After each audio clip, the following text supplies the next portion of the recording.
Lagi na umaawit mo. Ha? Fan ka pala ng Bini?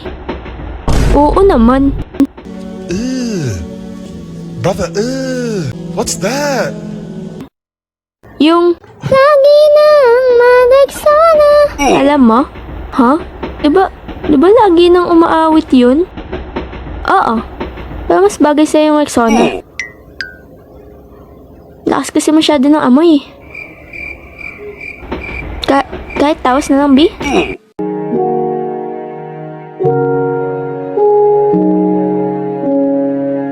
P-pop.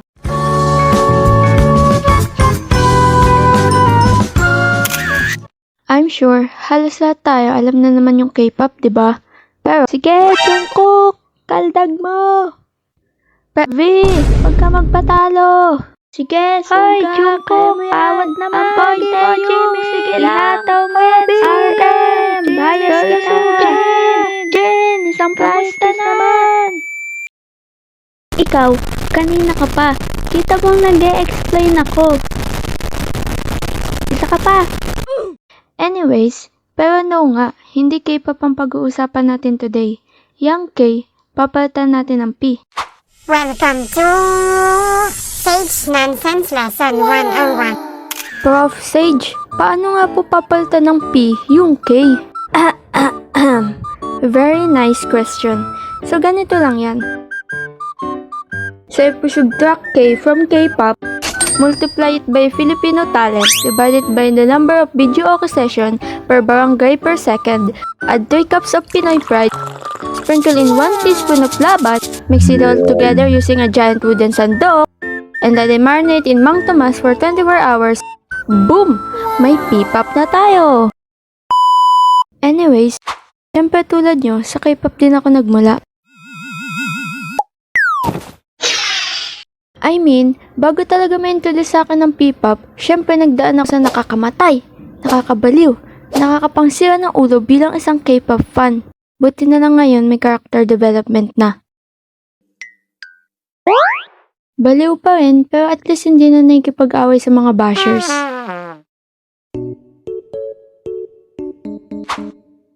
Bita mo oh, dami nang babash sa SB19. Anak! Sino sabi? Sabi mo, dali, nang mabanatan ko yung mga yan. Oo, ayan po, tek. Guys! Basta nagulat na lang ako, napadpad na ako sa P-pop community. Pero ang tanong, sinong group ang una kong nakilala?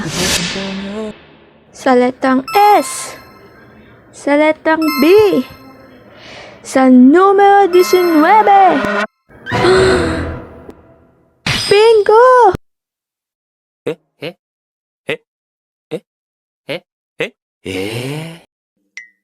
Te, anong bingo? 3 pa lang yun ah. We? Pero seryoso, ang ganda kasi talaga ng kanta nila na Go Up. Yun yung unang song na napakinggan ko from them. And grabe, sobrang hatak na hatak ako. Sumunod na yung Alab na talaga namang nakaka-bursh. Ang lakas niyo makahatak. If maganda yung Go Up, solid naman yung Alab. Alam pa kaya ng mga New 18s yung Alab? After that, nagsimula sa simple na pasulyap, nagpapapansin sa'yo. Ay, maling kwarto. Nagsimula nang ma-introduce sa akin yung iba-iba pang P-pop groups tulad na lang ng MNL48, Lit, at ang pinaka-latest, ang BINI.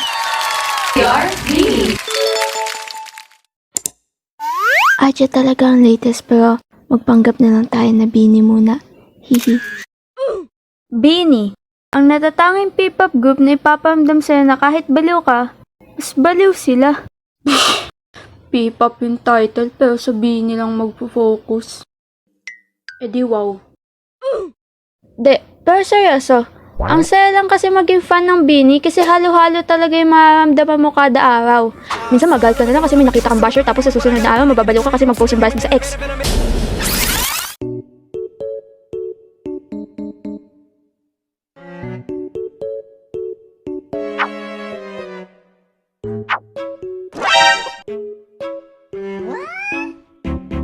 Aba, anong lip sync? Hindi ba ito na grade 2? Uy, gagi.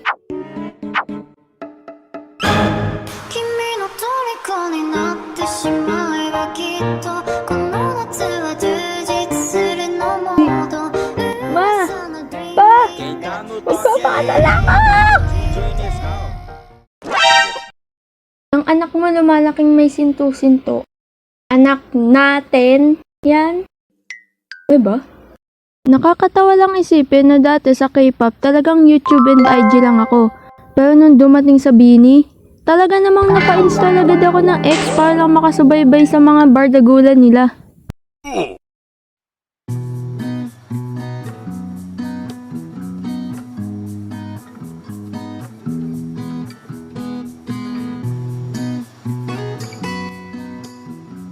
Uy, may pinost si Joanna.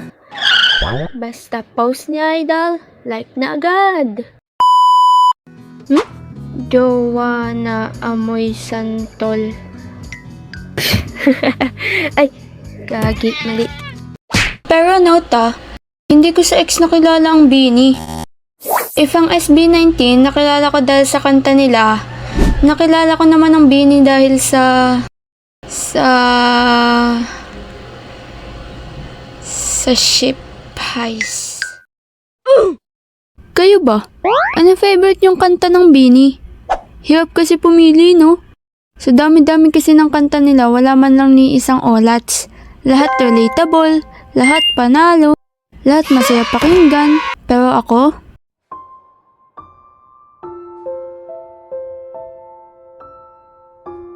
as we reach the end of this event, I would like to say, congratulations, Batch 2022. We're rooting for you in the future. My goodness! Tayo!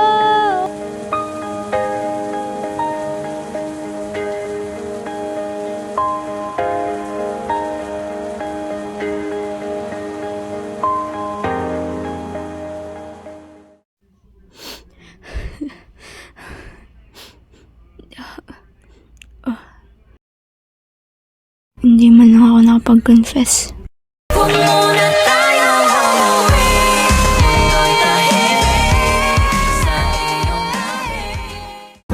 So, yun lang muna guys.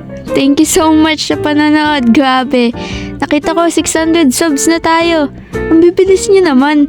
Kumalma kayo guys. Thank you talaga. And ayan, shoutout sa mga nagko-comment na to.